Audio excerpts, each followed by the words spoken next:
Which one of the following statements is not true? Option A, tapetum helps in the dehiscence of anther. This is incorrect because tapetum is a layer of cells found inside the anther, and its primary function is to nourish the developing pollen grains during their formation, and it does not play a role in the dehiscence of the anther. So option A is the correct answer because it is incorrect regarding tapetum.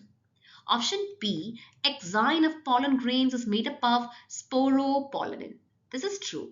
Exine is the outermost layer of a pollen grain, and it is made up of sporopollenin, which is one of the most resistant organic compounds providing protection to the pollen grain.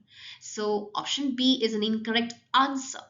Option C, pollen grains of many species cause severe allergies. This is also true. Pollen from certain plants like ragweed, birch, grasses is a common allergen that can trigger allergic reactions like hay fever.